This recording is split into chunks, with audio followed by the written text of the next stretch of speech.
Hey you and welcome folks, my name is Mike and you're listening to the latest episode of the That Chapter podcast. Today we're going to be talking about what is, without a doubt in my mind, the most disturbing cult ever, so that's something to really look forward to. Like, truly, folks, all sorts of content warnings and trigger warnings because a doomsday cult called the Ant Hill Kids, they did it all to each other under the thumb of an absolute piece of shit named Roche Thériault. The extent of the abuse he committed against his own followers in their commune in Canada is horrific. It's just horrific. That's the only word I can say.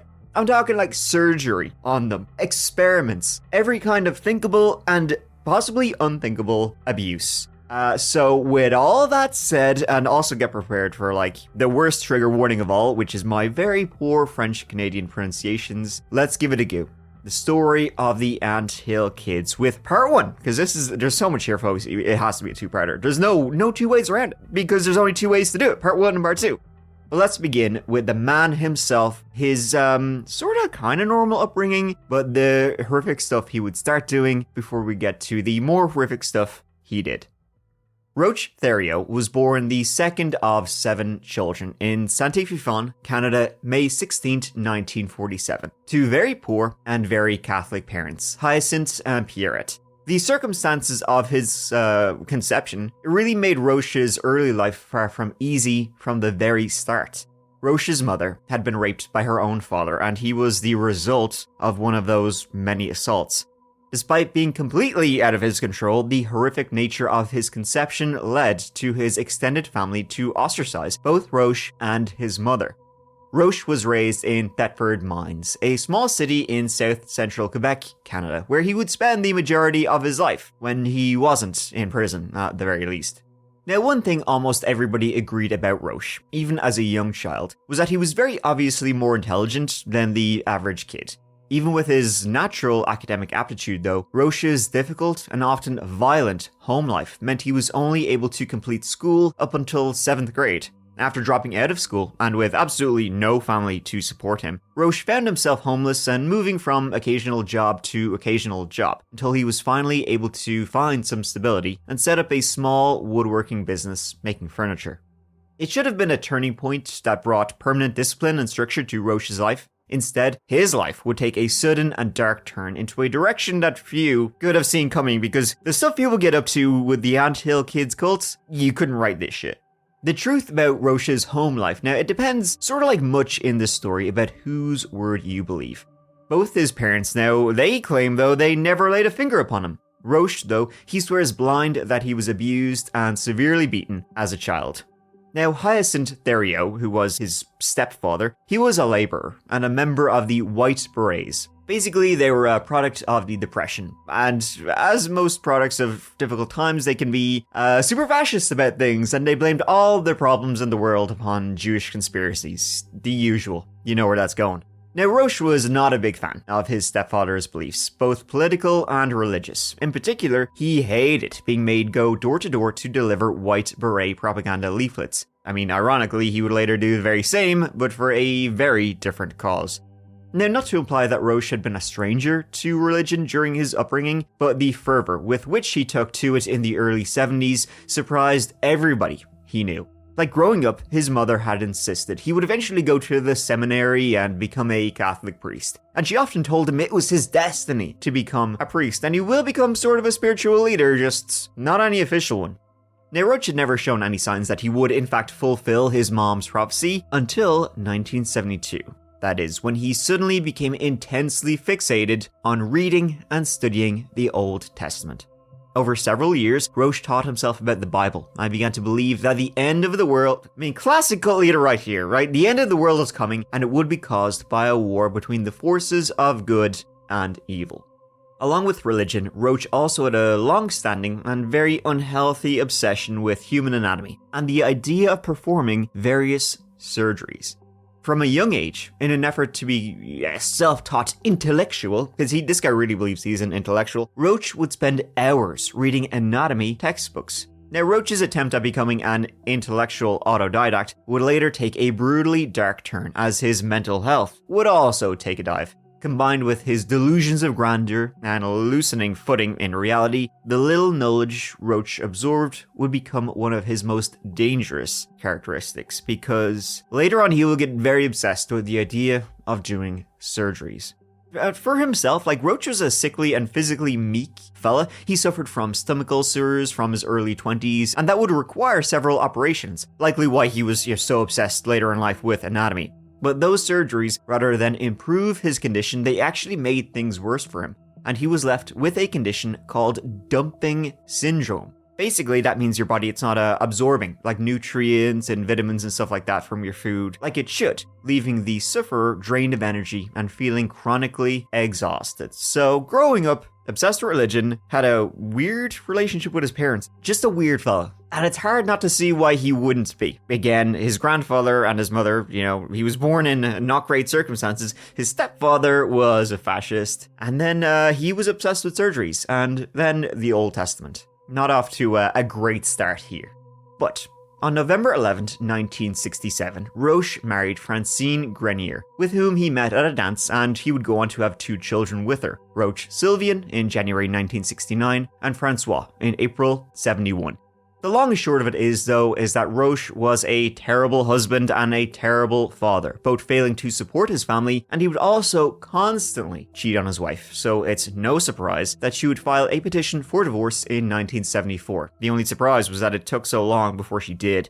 He wouldn't be single for long though, if at all, when in 1975, only a year after the divorce from Francine began, Roche began seeing Giselle Lafrance in Quebec City, though he had been seeing her unofficially for far longer. Now, having been raised Catholic, Roche now found that his beliefs had far more in common with those of the Seventh-day Adventists, leading him to convert in January 1977. In order to keep up the pretense that he and Giselle were not having premarital sex, Roche would make up a bed in the back of his truck where he pretended to spend his evenings. And that won't be the first time Roche bends the rules of his religion to suit himself.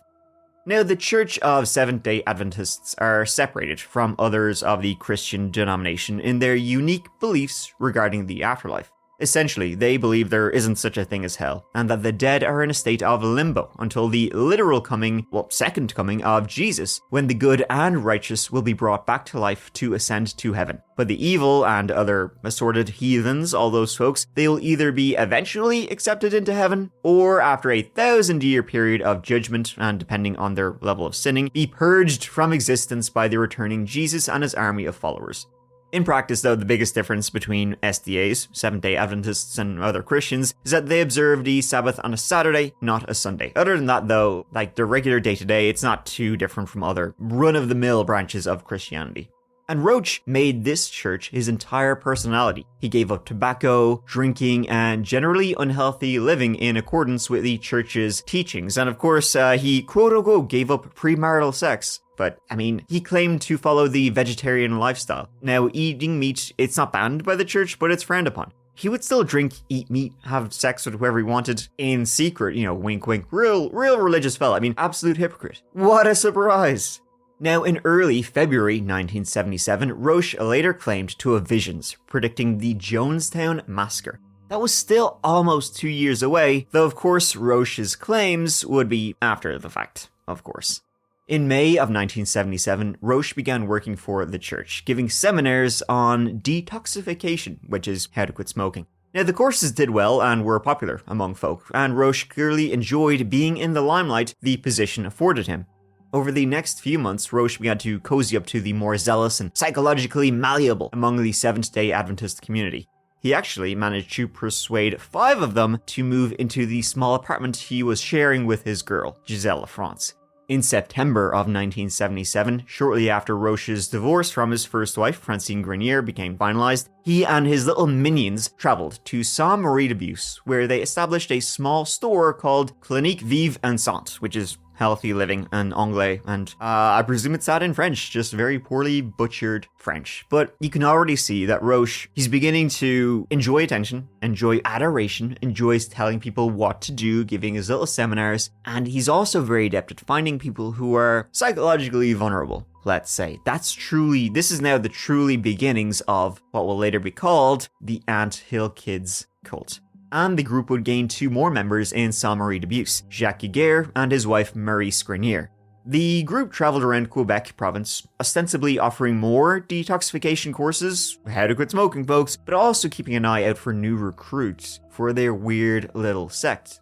One of the newer members of the group, Chantal Labrie, she was only a teenager. After her family discovered she failed to enroll at college and had moved in with the rapidly expanding group, her parents contacted the police and demanded that she undergo a psychological test, which she did, and she passed with a report she was in fine mental health. Now, at the time, the members of this little growing Seventh-day Adventist wink-wink group under Roche Theroux's thumb, most of the members were female, and they were also mostly quite young. So, Along with the Giguères and their 6-month-old child, there was also 21-year-old Solange Bollard, 19-year-old Chantal Labrie, 18-year-old Francine Lefame, 20-year-old Nicole Roule, 20-year-old José Pelletier, 24-year-old Claude Ouliette, Jacques Fissette, who was in his mid-20s, and another 18-year-old girl named Maurice. After the group attended an Adventist retreat on Lake Rousseau in Ontario, they'd then be joined by 2 more, Gabrielle Lavallee from Quebec and French expatriate Yolande Guinibert. It would be towards the end of that year, 1977, that Roche announced to his followers that he had been, folks, something going on up here. I'm experiencing visions. End of the world, it's fast approaching. That November 1977, in preparation for the coming end times, Roche declared that his latest revelation had instructed him to take his followers and hike up into the Gaspésie Mountains. The Gaspésie Mountains, while beautiful, are not exactly a convenient place to live. They're remote by today's standards, but in the late 70s, with no internet or cell phones, truly the middle of nowhere. And you can probably guess what's going to happen next. First, he takes them into a remote area where there's nobody else around, and then he also says, he doesn't say, he orders each of them to contact their families. Each of his little cult members contact their families, and if they don't accept Roche's very narrow interpretation of the Book of Revelation, they must sever all ties with their family and have no further contact. He was slowly tightening his grip on each of them while isolating them physically and emotionally from their families.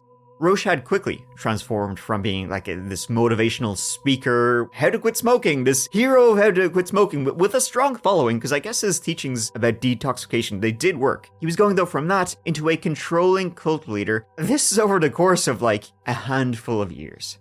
What started out as a grift at a health center, Roche selling his abilities as a mystical healer, had also become something he began to buy into his own bullshit. He genuinely thought he could fix people, and called back to his earlier self-education in the ways of human anatomy to perform minor procedures on his followers. Instead of visiting a doctor, no, Roche, he's a mystical healer. He's also a talented surgeon. He would in turn cut out not needing to be cut out parts of his little cultists' bodies. He took it upon himself to perform circumcisions on all the male members of the group. And reportedly, that was like Roche's favorite thing to do. Whip out your knob, he'll chop a bit off it. He was only happy, he'd be mad to do it. It was in January 1978 that Roche formally married Giselle LaFrance in a ceremony at a Seventh-day Adventist church in Montreal. She had proposed to him, she proposed to Roche in order to try and fight off the affections of the other female members of the group. And so far, the group, this little cult, they were sort of largely flying under the radar of local authorities. The incident with Chantal Labrie, her family's demanding that she take a psych exam, that was the only significant incident, and even that seemed to be resolved sort of peacefully enough. Then in March of 1978, the group welcomed a new member, 38-year-old Geraldine Auclair, and them welcoming her would be another big blip in the radar. See, Geraldine, 38-year-old Geraldine, she wasn't a regular, run-of-the-mill new member. Geraldine suffered from leukemia, and she'd gone through several intense treatments, and she wasn't, the prognosis was not good. After meeting Roche Theroux, he managed to persuade Geraldine and her husband that conventional medicine, that doesn't have the answer, medicine. But Roche, he sure as hell knew how he'd fix her, and he treated her in the old Steve Jobs type way, fruit juices and organic diets. And you won't believe it, folks, but that doesn't cure cancer. As a result of sheer desperation and their belief in Roche's promises, Geraldine began to forego all traditional medicine and moved in with Roche's group. Geraldine died soon after. and less than a month later, Roche was expelled from the Seventh-day Adventist Church as a result of his role in her death. As for criminal charges though, there was none. Technically Geraldine had died of natural causes, meaning there is no way to successfully prosecute Roche or other members of the group, even though they convinced her to give up, what could have saved her life. He had though once again put himself on the authorities' radar, so they'd be on the lookout for him moving forward. But now expelled from the Seventh-day Adventists and freed from any sort of moral shackles, Roche began to dictate the way the members of his group could dress, giving each of them nondescript dark green tunics, cut from a single piece of material with no stitching and worn without underwear. The departure from the church also had another, maybe even more impactful consequence for Therio and his followers. Up until then, the cult, religious group, they're not quite a cult yet, they had subsided pretty much entirely on funding from the church. Without that funding, there is no way the group could survive, as the various anti-smoking seminars and selling baked goods didn't exactly have the coffers spilling over. The seminars were also not selling anywhere near as well as they used to, since, any sort of pretense of normality, that had gone out of the window, along with the funding from the church. Now, when outsiders would come in and have a go at his seminars if they wanted to quit smoking or whatever, all they saw were these weirdos dressed in matching tunics, except for Roche Therio's brown tunic, which of course had a fancy gold pattern on it. He's the cult leader, so he has to look, très magnifique. It was all very obvious that the commune wasn't a place for free thought, and exactly what it was. A full-blown cult at this stage. And now folks, a quick word from this whole episode's sponsor, and that is Uncommon Goods. It's holiday time, and time for presents, and pressure to get good presents. If you're like me, you're terrible at this. Awful, awful, awful. I buy the worst gifts. I cringe when I think back at the lame presents I've bought people over the years. But I'm just terrible. I can just never think of stuff to get people based on their interests and hobbies. That's where Uncommon Goods is here to save the day. Uncommon Goods makes holiday shopping stress-free and joyful, with thousands of one-of-a-kind gifts you can't find anywhere else. Uncommon Goods looks for products that are high quality, unique, and often handmade or made in the United States. Many are crafted by independent artists and small businesses, and because they're made in small batches, the best finds can sell out fast. Folks, I was looking at gifts for my friends and family, and honestly, this stuff is awesome. Whatever the interest, you will find it. Movies, the outdoors, sports. For that family member who loves college football, how about a framed picture of their favorite stadium? Or how about a book about legends of national parks? A book full of cryptids and spooky mysteries set in the outdoors? Or how about a pop-up mystery escape room filled with puzzles, secrets, and spooky surprises? Come on. That's the holidays done and done. And I mean done. Uncommon Goods has something for everyone. From moms and dads to kids, teens, book lovers, history buffs, diehard sports fans, foodies, mixologists. You will find thousands of new gift ideas you simply won't find anywhere else. And with every purchase you make at Uncommon Goods, they give back $1 to a non-profit partner of your choice. They've donated more than $3 million to date. So shop early, have fun, and cross some names off your list today. To get 15% off your next gift, go to uncommongoods.com/chapter. That's uncommongoods.com/chapter for 15% off. Don't miss out on this limited time offer. Uncommon Goods, we're all out of the ordinary. After he was booted out of the church, Roche quickly gave up the following religious tenets that had also kept him on the straight and narrow. Most of which weren't too big of an issue, but the one about not drinking though, that was a problem. It soon became apparent that the church had acted as the little Dutch boy finger, in the dam of Roche's drinking problem. Now that the church wasn't there, Roche had no reason to keep up any pretenses of sobriety and chastity. All the rules were out the window now. As his drinking worsened, with it his behavior spiraled quickly into a violent oblivion. Roche quickly reinvented the cult's belief system, almost from the ground up. Along with new individual names of the members, which he drew out of a hat by the way, further distancing them from their old lives and families, Roche also gave the group their very own calendar, complete with new religious holidays that had absolutely nothing to do with the origins of the group. He was just pulling shit out of his ass. Roche also ordained himself with the ability to marry off various couples in the group. something that didn't last too long, as what does a cult leader do? Exactly what you think he's going to do. He would dissolve the very marriages he had arranged within his cults. Giselle, his second wife, she tried to leave Roche. She even went so far as to demand that he break up with the group and they go back to a traditional marriage and a traditional way of life. Roche replied by smacking her in the face, badly busting her lip. She was heavily pregnant at the time, and then he locked her away from everybody else for 2 days. It was then in June of 1978 that Roche decided to take the show on the road. He and his followers, they packed up everything and took off. The midnight run was not only to flee their ever-mounting debts, but also the growing scrutiny of the health center ever since the death of Geraldine Auclair. See, the old Clinique Vive, wasn't looking too good now when you have somebody dying and now they're totally taken over by cultists. The group remained on the road for about a month, when, like so many cult leaders before and after, Roche told his followers that, hey, once again, not only was the end of the world imminent, but he knew exactly when the world was going to end. February 17th, 1979. Just days after clarifying the date of the incoming rapture, Roche and his followers set up camp at the base of a mountain just outside of New Carlisle, Quebec. There, the group began calling themselves one of their first names. Now they were the Holy Moses Mountain Family. Ironically, as word spread about the quaint little commune of former Seventh-day Adventists spread, they became more and more popular. They were like these little guys who lived daily life, like it was a stone age. They wore matching tunics, except for Roche Therio, of course. They sold rustic wares and baked goods from this quirky, self-built little storefront. Like they were, they're so cute and quaint. It was like they were treated like they were Amish. These innocent little guys who were like hippies or something. When behind closed doors, it was anything but.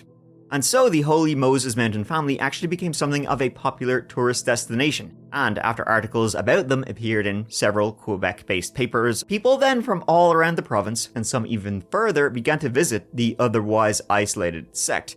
Very much like a North Korea kind of situation. The tourists and visitors never allowed to peek behind the curtain and catch a glimpse of the daily horrors the group were already experiencing. And Roche didn't take too long to go full-blown maniac. He adopted the name of Moses, insisting that his followers now refer to him only by that name, and basically he gave each of them new biblical names.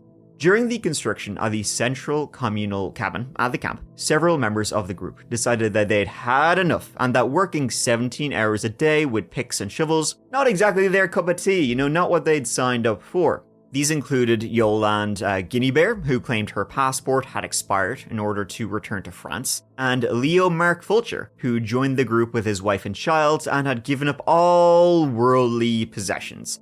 Now Roche let them go without any argument, but told them and the remaining members that they were dooming themselves in the eyes of God. They're straight to hell, those folk. Roche knew the group needed new members, and so he came up with a novel solution of how to keep growing the cult. Instead of going out and recruiting vulnerable people, and then having to constantly condition them and break them down, he'd just make new members who didn't need any reprogramming. Once again, Roche took another popular page out of How to Be a Cult Leader for Dummies playbook and announced that God had told him, "You never believe what God just told me. I gotta be having sex with all the female members of the group." Well, if God said it, it has to be done. Since he had conveniently dissolved the marriages of the group, Roche would take the other 8 women of the group as his wives. Rather than running for the hills, the majority of the group accepted the latest edict, and soon Roche was fathering children with almost all the women in his following. He'd ultimately have as many as 26 children in total. Some of the members did see the writing on the wall and took off, leaving the group dwindling from 23 down to 15 permanent members. Now, despite not being held in high regard by the police and other authorities, aside from Roche's excommunication from the church and the death of Geraldine Auclair, the group hadn't had too many run-ins with the law. That changed after the events at Jonestown in November 1978, which saw 918 people dead. Groups like the Holy Moses Mountain Family were suddenly under a lot more scrutiny, with the government desperate not to have, a repeat incident. In December, as Roche and another member were on their way to an interview at Radio Canada, they were pulled over and arrested by the police. Both members were subjected to a psych exam but were able to bluff their way through it. This was despite Roche showing to authorities a quote, mystical delusions. He was considered harmless though, and not a specific danger to himself or anyone else. How wrong that was. And he was released 2 days later. Now, the group was almost solely reliant on their collective welfare checks, leading to at least one occasion of Roche prostituting his wife Giselle to a local grocer in return for basic supplies. The groundwork of conditioning in the group had already been laid, so the introduction of violence into their everyday life was much quicker than you think it would have been and would have been accepted. Still, it all started relatively small. The violence folks is going to ramp up, by the way, from here out. But it started with a beating for falling asleep during one of Roche's many hours-long sermons. When the pregnant Maurice Grenier ate more pancakes than she had been rationed, Roche punched her in the ribs, breaking 2 of them. It became routine to order people to strip naked and stand in the freezing Canadian snow for hours. Over the next couple of years, the threshold for offenses that would merit a beating slowly came down and down until there was no threshold at all. You get a beating simply for looking the wrong way. In the end, the need for an offense went away entirely, and Roche wouldn't even perform the punishment himself, instead delegating to another member, beat the shit out of him, beat the shit out of her. And when that wasn't enough, Roche introduced self-flagellation to the group, having them beat the shit and punish themselves for every impure thought or doubt they may or may not have had. Soon a divide appeared in the group between those Roche deemed pure and those he deemed impure. Ostensibly, this was those who continued to sin and those who had repented. But really, it was nothing more than whether or not you were on his good side or his bad side. One of those to finally break was Jacques Guiguer, who, Roche told the other members, had been taken by the devil. When Maurice Grenier finally decided that she wanted to leave, Roche ordered her husband, Jacques Guiguer, in order to prove his loyalty to the group, that he had to cut off one of his wife's toes, telling him that if he failed to do so, Roche would cut off all of her toes. When Jacques initially refused, Roche teased him and then took an axe, motioning to his wife's feet. Jacques relented and reluctantly went through with the order, cutting off one of his wife's toes, and Jacques Guiguer would quickly become the group's main enforcer and a lieutenant to Roche. Now remember that, dang old apocalypse. Usually when you have an apocalypse incoming, you kind of want to keep it vague. When you lay down an actual date and nothing inevitably happens, you're sort of shit out of luck, right? So Roche said February 17th, 1979, that's when the world's going to end. Last I checked, it didn't. So when everything carried on as it had been, well, this was when Roche's followers, they began to question his authority, right?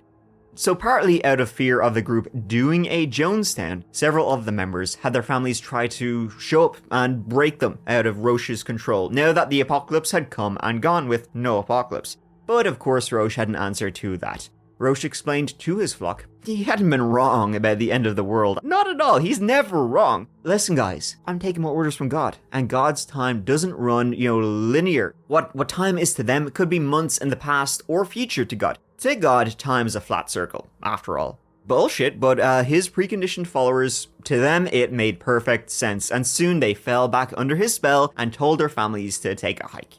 The loyalty shown by his followers had clearly come to a point that Roche believed he could do anything and find a way to justify it in their eyes. Where previously he had hidden his drinking in order to appear to be following the tenets of the Seventh-day Adventists, now Roche openly hammered on a daily basis pretty much any semblance of the group's original existence as a sect of the church, long gone.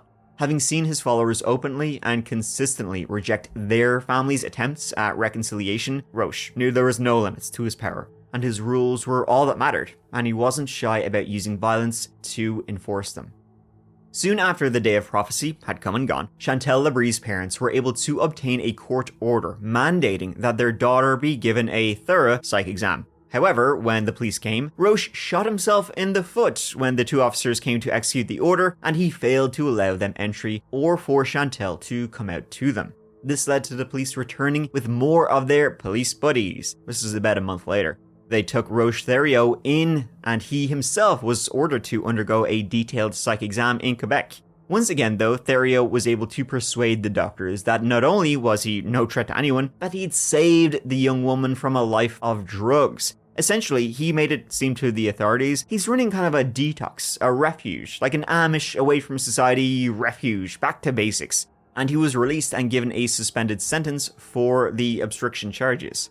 By March of 1981, one of the children born around the original designated apocalypse date, who was a non-Therio child, 2-year-old Samuel Giguere, had been put in care of a new member of the group named Guy Veer, who had joined in 1980. Guy Veer was the first new member since the days of the health clinic. I mean, the group had been declining in numbers, but, well, Guy Veer, he was not a sharp tool. See, Veer had heard about the group and Roche Therio in one of the more favourable news reports on the group at the time, portraying Roche as a simple and humble mountain man. Now, Veer should have been in care and not in charge of caring for anyone else. He had disabilities. Yet Roche deemed him capable of looking after one of the cult's kids, a 2-year-old Samuel. Now, I say that, but Samuel was considered by Roche to be impure. After all, he was one of the kids, but not one of Roche's kids, so he didn't give two shits about him. On March 23rd, 1981, in response to Samuel, again, who was a 2-year-old, he didn't stop crying. During one of Roche's sermons, Roche ordered Guy Veer to punish the child he was supposed to be looking after. And this is when things, again, are going to get really, really dark. Veer took this to mean beat the living shit out of the 2-year-old, which he duly did. 2-year-old Samuel had clearly suffered some severe internal damage after the beating, and he was unable to urinate, and he began swelling. According to the version of events presented to the courts, Samuel's head was flopping around on his neck after the beating. When Veer took Samuel to Roche to be treated, Roche's solution was only ever going to be that the boy needed surgery. In preparation for the surgery, Roche used a 94% ethanol solution to sterilize his instruments before squeezing a rubber bulb filled with ethanol into Samuel's mouth. And not to jump ahead, but even with what came next, the ingesting of ethanol is likely what killed the child. The amateur surgeon then cut into Samuel's genitals in order to drain the fluid that had gathered there after the beating from Guy Veer. The next morning, Samuel was dead. Roche ordered that Samuel's body be burned in order to not attract animals to the camp, and the members of the cult did as they were told and crudely cremated the infant's remains. When Maurice Grenier, Samuel's mother and minus one of her toes, when she heard about the child, she was so hardened and conditioned to accept anything Roche said, she barely acknowledged it, went straight back to work. It wouldn't be long after that Roche became angry with Guy Veer for some other incident, and it was then he decided Veer needed to be punished for the child's death, even though it seems like Roche probably killed him. But 6 months after Samuel's death, there was an hour-long trial with Jacques Giguere as the judge, Giselle Lafrance acting as the prosecution, Claude Ouellette as the defense, and the group actually found Guy Veer not guilty by reason of insanity. Their little homemade trial here in their little commune. And so I guess they decided that was a fair trial by their own rules. Roche was not satisfied with the finding and decided that a new vote and jury was needed. He appointed a 10-person jury and had them vote on whether or not to castrate Guy Veer. The vote came in 7-3 in favour. Roche then took it upon himself to persuade Guy Veer, a man with severe learning disabilities, let's not forget, to let Roche castrate him. Veer even signed a letter of consent. Amazingly, Roche carried out the procedure, and Veer actually recovered, albeit minus his dick. And if outsiders were ever to ask what happened to Veer, what happened to Roche ordered his followers to maintain that Veer had been trampled by a horse, and Roche had saved him. If the castration alone sounds bad enough, Roche did his best to make sure that the month following was hell on earth for Veer. He would step up his usual abuse and taunting of Veer, and even devised a new game, in which he would encourage his other followers to stab Guy Veer in the chest and watch him bleed to death, only calling it off at the very last second. A little over a month on from the castration in November 1981, Veer finally fled the commune's camp, and was eventually picked up by the police while he was wandering along the highway. At first, he neglected to tell the police what had happened, but they were eventually able to coax the story out of him. And naturally, they were, as you can imagine, shocked and appalled by what they were hearing. Dead babies, abused women, castrated slaves, and the police knew they finally had to take action. A month later, at the end of 1981, police launched an organized raid on the commune, and it was then they found 2-year-old Samuel's charred body, and they took Roche, along with 6 of his followers, into custody on charges of neglect, leading to Samuel's death.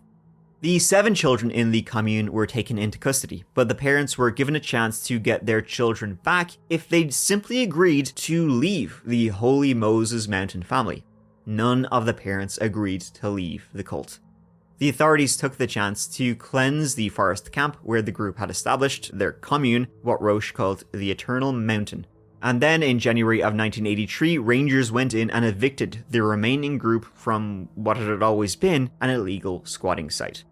Now, after a 9-month-long trial, the final sentences were handed out in September of 1982 to those involved and who were arrested. And the sentences were considered extremely lenient by many at the time, and in hindsight, they should have been locked up and the key thrown away.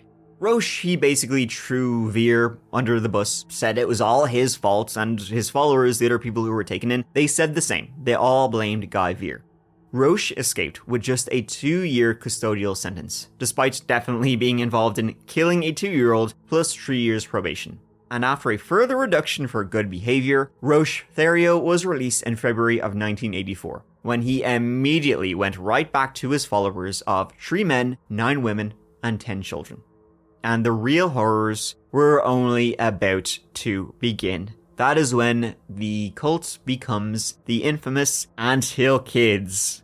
And yeah, double trigger warning for next week's episode, folks. This was like the lighter, this is how it started and the beginnings and, the ramping up of the horrors. Next week, the real horrors. But you know what? You'll have to wait till next week to hear that. So look forward to that, folks. Thank you so much for listening. It means the absolute world to me, as always, that you are here listening to the That Chapter podcast. And you know what? Shine, be back soon. But until then, please take care of each other. Please take care of yourselves. Because I love ya.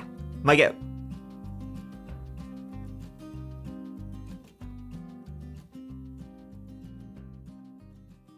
Well, that was fucking dreadful.